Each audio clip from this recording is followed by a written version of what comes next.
دو قدم کا فاصلہ تھا دو دلوں کے درمیان۔ پارٹ 2۔ کہاں تھے تم؟ عارفہ بیگم نے اس کے لیے دروازہ کھولتے ہی پوچھا۔ کہیں نہیں، بس دوستوں کے ساتھ تھا۔ اندر آ کر وہ ادھر ادھر دیکھنے لگا۔ ٹائم دیکھا ہے؟ زاہد بھائی تمہارا پوچھتے پوچھتے سوئے ہیں۔ آخر اتنی دیر کیا کرتے رہتے ہو باہر؟ وہ کچن کی طرف چل پڑا تو وہ اس کے پیچھے پیچھے آئیں۔ کچھ نہیں کرتا، کھانا ہے تو دے دیں، وہ جان چھڑانے والے انداز میں بولا۔ باہر سڑکوں پر آوارہ گردی کرتے رہے ہو نا؟ انہوں نے کھانا گرم کرتے ہوئے مڑ کر اسے دیکھا۔ نہیں، اس نے نظریں چرائیں۔ اب پھپھو سے بھی جھوٹ بولو گے؟ رانیہ دروازے کے پاس کھڑی کہہ رہی تھی۔ میں وہ مووی دیکھنے گیا تھا۔ وہ گڑبڑا گیا۔ تم ابھی تک کیوں جاگ رہی ہو؟ اس نے رانیہ کے چہرے پر نظریں جما کر پوچھا۔ اس کے لہجے میں چھپی شرارت وہ محسوس کر چکی تھی۔ میں اس نے ایک نظر عارفہ بیگم کی پشت پر ڈالی اور پھر بولی، میں کیا سب ہی جاگ رہے ہیں؟ آخر گھر کا انوکھا لاڈلا ناراض ہو کر گیا تھا تو پھر بھلا کوئی کیسے سو سکتا تھا؟ اپنی بات مکمل کر کے اس نے اسے منہ چڑھایا۔ اچھا تو باقی سب بھی جاگ رہے ہیں؟ اس نے ایک اور سوال داغا۔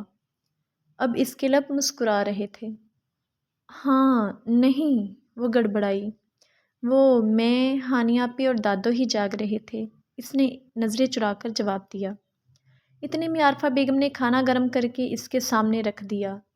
امی پلیز ایک کپ چائے بھی بنا دیں۔ پھوپھو آپ رہنے دیں، میں بناتی ہوں۔ رانیہ نے چائے کا پانی چولہے پر چڑھایا۔ اچھا بیٹا، پھر میں امی کے کمرے میں جا رہی ہوں، تم یہ برتن وغیرہ بھی سمیٹ دینا۔ وہ باہر نکل گئیں۔ تم اس طرح کیوں کرتے ہو؟ پانی میں چینی پتی ڈالتے ہوئے اس نے پوچھا۔ کس طرح؟ وہ کھانے پر جھکے جھکے پوچھنے لگا۔ یہی، ابا کو کیوں تنگ کرتے ہو؟ پھوپھو کو الگ پریشان کر رکھا ہے تم نے۔ آخر تم ابا کی بات مان کیوں نہیں لیتے؟ ان کے ساتھ مل کر…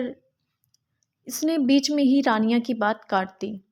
اور میری سمجھ میں نہیں آتا، اگر انہوں نے یہی کام کروانا تھا تو پھر مجھے پڑھایا کیوں؟ یہ کام تو میں معمولی سا پڑھ لکھ کر بھی کر سکتا تھا۔ میں 1000 دفعہ انہیں کہہ چکا ہوں کہ مجھے فیکٹری کے کام سے نفرت ہے، اور پھر فیکٹری کا کام سنبھالنے کے لیے ان کے ساتھ اور لوگ بھی تو ہیں۔ واحد ماموں، زاہد ماموں، اور شام کو ولید بھی آفس کا چکر لگا آتا ہے، پھر انہیں کیا پرابلم ہے؟ تو پھر تم کوئی ڈھنگ کا کام کیوں نہیں کرتے؟ جب مجھے میری مرضی کی جاب ملے گی تو کر لوں گا، اس نے اسی کے انداز میں کہا، جیسے تمہیں ٹرے میں سجا کر پیش کریں گے نا، ڈھونڈو گے تو ملے گی نا۔ اس نے زور سے کپ ٹیبل پر پٹخا۔ بائی دا وے، تمہیں میرے کام کرنے نہ کرنے سے کیا تکلیف ہے؟ کھانا تو وہ ختم کر چکا تھا، اس لیے اطمینان سے کرسی کی پشت سے ٹیک لگا کر بیٹھ گیا۔ مجھے کیا تکلیف ہونی ہے؟ اس نے برتن اٹھا کر سنک پر پٹخے۔ میری طرف سے جاؤ جہنم میں۔ منہ موڑ کر وہ برتن دھونے لگی۔ اچھا، اگر سچ مچ یہاں سے چلا گیا تو تم لوگوں کی آدھی پریشانیاں تو سمجھو ختم ہو جائیں گی۔ حمزہ، انسان بن جاؤ، وہ اس کی طرف دیکھ کر بولی۔ کوئی انسان بنانے والی لے نہ آؤں؟ وہ اپنی ساری ٹینشن بھلائے اسے چڑھانے میں مصروف تھا اور وہ چڑ بھی گئی۔ تمہیں دے گا کون؟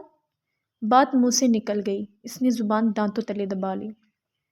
ارے کیوں نہیں دے گا؟ آخر اتنا ہینڈسم ہوں، اور کسی نے نہ دی تو ماموں تو ضرور ہی دے دیں گے۔ کیوں دیں گے نا اپنی پیاری بیٹی۔ اب تم ضرورت سے زیادہ پھیل رہے ہو، ہٹو آگے سے۔ اس نے شکر کیا کہ حمزہ اس کی بات کی گہرائی تک نہیں پہنچا۔ اسے سامنے سے ہٹا کر وہ تیزی سے اپنے کمرے میں چلی گئی اور وہ سپاٹ چہرے کے ساتھ وہیں کھڑے ہو کر سوچنے لگا، واقعی مجھ جیسے کنگلے کو کون دے گا اپنی پیاری بیٹی، جس کے پاس نہ زمین اپنی ہے نہ آسمان۔ لیکن رانیہ تو میری زندگی کی پہلی اور آخری خوشی ہے، اگر یہ بھی مجھ سے چھین گئی تو میں کیسے زندہ رہوں گا؟ عارفہ بیگم 3 بھائیوں کی اکلوتی بہن تھیں۔ اماں ابا کی لاڈلی تھیں تو بھائیوں کی تو ان میں جان بستی تھی، مگر ان کے نصیب اچھے نہیں تھے۔ شادی کے 2.5 سال بعد ہی حسین احمد ایک حادثے کا شکار ہو کر فوت ہو گئے۔ وہ اپنی ماں کا واحد سہارا تھے۔ ان کے والد تو پہلے ہی وفات پا چکے تھے، اس وقت حمزہ 1.5 سال کا تھا، جب باپ کی وفات کے 3 مہینے بعد دادی بھی چل بسیں۔ عارفہ بیگم ایک دفعہ پھر اپنے ماں باپ کی دہلیز پر آ بیٹھیں۔ بھائیوں نے دوسری شادی پر مجبور کیا مگر وہ نہ مانی اور تندہی سے حمزہ کی پرورش میں مگن ہو گئیں۔ حمزہ شروع سے ہی بہت حساس بچہ تھا، چھوٹی چھوٹی باتیں وہ نوٹ کرتا رہتا اور پھر اپنی ماں سے پوچھتا۔ عارفہ بیگم اس سے بتاتی کہ اس کے بابا اللہ میاں کے پاس چلے گئے ہیں، اس لیے وہ گھر میں اکیلے تو نہیں رہ سکتے تھے، تو ماموں انہیں اپنے گھر لے آئے ہیں۔ ایک دفعہ اسکول میں اس کے ایک دوست نے، جس کے والد حیات نہیں تھے اور وہ بھی اپنے ماموں کے گھر رہتا تھا، اس نے بتایا کہ اس کی ممانیاں کس کس طرح اسے، اس کی امی اور بہنوں کو تنگ کرتی ہیں، انہیں اپنا بچا ہوا کھانا دیتی ہیں اور ماموں سے اس کی جھوٹی شکایتیں لگوا کر اسے مار پڑواتی ہیں۔ پھر اس نے حمزہ سے پوچھا کہ کیا تمہاری ممانیاں بھی ایسی ہی ہیں؟ مگر حمزہ نے بڑے اعتماد سے نفی میں سر ہلا دیا اور اتفاق سے اس کا اعتماد اسی دن ظہور پذیر ہونے والے واقعے سے کرچی کرچی ہو گیا۔ اس دن وہ گھر گیا تو عارفہ بیگم چپکے چپکے رو رہی تھیں۔ وہ کافی دیر انہیں دیکھتا رہا اور پھر جب بڑی ممانی کے آنے پر عارفہ بیگم نے تیزی سے آنسو صاف کیے تو وہ کھٹک سا گیا۔ اس دن اس کے نانا کی پہلی برسی تھی اور اپنے والد کی یاد میں عارفہ بیگم کی آنکھیں بھیگ گئی تھیں اور وہ سمجھ رہا تھا کہ شاید ممانی نے انہیں کچھ کہا ہے۔ کھانے کے لیے وہ کچن میں گیا تو سب کچھ ابھی تیاری کے ابتدائی مراحل میں تھا۔ پھر اس نے دیکھا کہ ممانی اس کے لیے رات کا بچا ہوا پلاؤ گرم کر رہی ہیں۔ وہ بغیر کھانا کھائے ہی اٹھ گیا۔ اس کے دماغ میں ابھی تک اپنے دوست کی باتیں تازہ تھیں اور پھر اسی دن سے اس نے ماموں اور ممانیوں کے رویوں کو منفی انداز سے دیکھنا شروع کر دیا۔ حساس ہونے کے ساتھ ساتھ وہ ضدی اور انتہا پسند بھی تھا، اور اسی بات کی شکایت عارفہ بیگم نے زاہد صاحب سے لگائی تو انہوں نے اس کی اچھی طرح سے کلاس لی اور پھر ہلکی پھلکی سزا بھی دے ڈالی۔ پھر زاہد ماموں کی ہر بات کی نفی کرنا جیسے اس پر فرض ہو گیا، لیکن اب رانیہ کی وجہ سے وہ ان کی بات پر تھوڑے بہت کان دھرتا، مگر کرتا ہمیشہ اپنی مرضی۔ پڑھائی میں وہ ہمیشہ سے اچھا تھا اور کچھ عارفہ بیگم کی اس پر کی ہوئی محنت تھی کہ وہ ہر کلاس میں پوزیشن لیتا آیا تھا۔ MBA میں بھی اس نے ریکارڈ برقرار رکھا۔ اب وہ فارغ تھا اور صرف اپنا وقت ضائع کر رہا تھا۔ یہ نہیں تھا کہ اس کے پاس جاب آفرز نہیں تھیں، لیکن کبھی کام اسے پسند نہیں آتا اور کبھی ماحول اور کبھی اس کا موڈ نہیں ہوتا، لہٰذا کچھ ہی دن بعد وہ ہر جاب کو لات مار کر گھر بیٹھ جاتا اور پھر زاہد صاحب سے ڈانٹ سنتا۔ آج وہ بڑے عرصے بعد اتوار کے دن گھر سے نکلا تھا۔ اس کا رخ اپنے ایک بہت قریبی دوست کے گھر کی طرف تھا، جو اسی کی طرح اکیلا رہتا تھا۔ تجھ کو بھول کر زندہ رہنا، تیری جدائی کا دکھ سہنا، مشکل ہے، بڑا مشکل ہے۔ وہ دونوں اس وقت کوکنگ کر رہے تھے۔ لاؤنج میں راحیل کا میوزک سسٹم آن تھا۔ اس گانے کو سن کر اس کے ہاتھ تھم گئے۔ کیا ہوا؟ راحیل نے اس کا اچانک چونکنا اور ہاتھوں کا رکنا محسوس کیا۔ کچھ نہیں، وہ پھر سے پین کی طرف متوجہ ہوا۔ ہاں تو کچھ کہہ رہے تھے تم؟